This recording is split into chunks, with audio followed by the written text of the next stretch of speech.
Salut les réseaux, BookTok et compagnie. Aujourd'hui, j'ai envie de vous parler de mon cycle de fantasy préféré, celui du livre du Nouveau Soleil, écrit par l'auteur américain Gene Wolfe entre 1980 et 1987. Gene Wolfe, c'est un auteur qui nous a quittés il y a quelques années et dont l'œuvre, malheureusement, je trouve, est un petit peu tombée dans l'oubli aujourd'hui. Heureusement, nous en France, on a la chance d'avoir eu cette réédition assez spectaculaire, il faut bien le dire, qui est sortie il y a quelques années et qui compile l'intégrale donc des 5 volumes du Nouveau Soleil. Alors de quoi ça cause? Ça nous raconte la vie de Severian, un jeune apprenti bourreau en charge donc de torturer, exécuter des détenus, et qui va être en fait déchu de son ordre après avoir voulu sauver une de ses futures victimes, une femme dont il était tombé amoureux. Il va se retrouver comme ça donc à parcourir le monde, un monde en proie à la guerre, et il va être appelé à faire de très grandes choses puisqu'il va devenir le nouvel autarque. Qu'est-ce que c'est un autarque? C'est en fait dans ce monde une sorte d'empereur.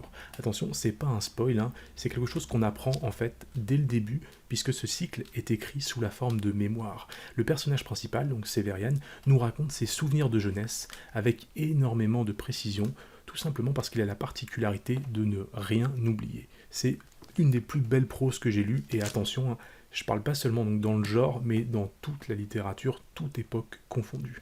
On déambule donc dans un récit qui est un récit épique, mais où chaque page exhale un parfum de mélancolie, et on se surprend à prendre du recul nous aussi, à philosopher sur telle ou telle situation, et parfois juste à relire encore et encore un même paragraphe pour contempler un moment de grâce comme ça un peu suspendu. Le vocabulaire quant à lui, il est chatoyant, très riche aussi, l'auteur prend même la liberté d'inventer des nouveaux mots pour donner une couleur et une tournure inattendue à son univers. Un univers qui a la particularité, contrairement à beaucoup d'œuvres de fantasy, de ne pas s'imposer à nous comme ça de manière très lourde et forcée sous une avalanche de détails sur les différentes factions, etc.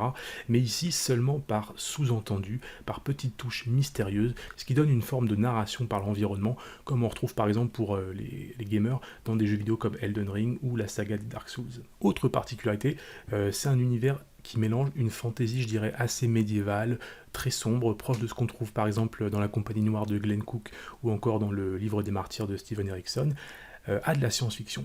On comprend vite en effet que les habitants de ce monde vivent en réalité, sans vraiment le savoir, dans un univers beaucoup plus grand, avec d'autres planètes sur lesquelles vivent d'autres civilisations, avec des technologies beaucoup plus avancées telles que des vaisseaux spatiaux, etc. Et toutes ces choses ne sont révélées au lecteur que sous la forme d'allusions. Il faut donc être très attentif pour saisir ces petites bribes au passage et les décoder. C'est donc une lecture qui est exigeante, je le précise, mais par contre si vous faites l'effort de lire entre les lignes, la récompense est bien là. Une œuvre absolument unique qui parvient à nous faire ressentir une palette d'émotions très large et peu courante, je dirais, dans le genre de l'imaginaire, en particulier ce fameux sentiment de mélancolie.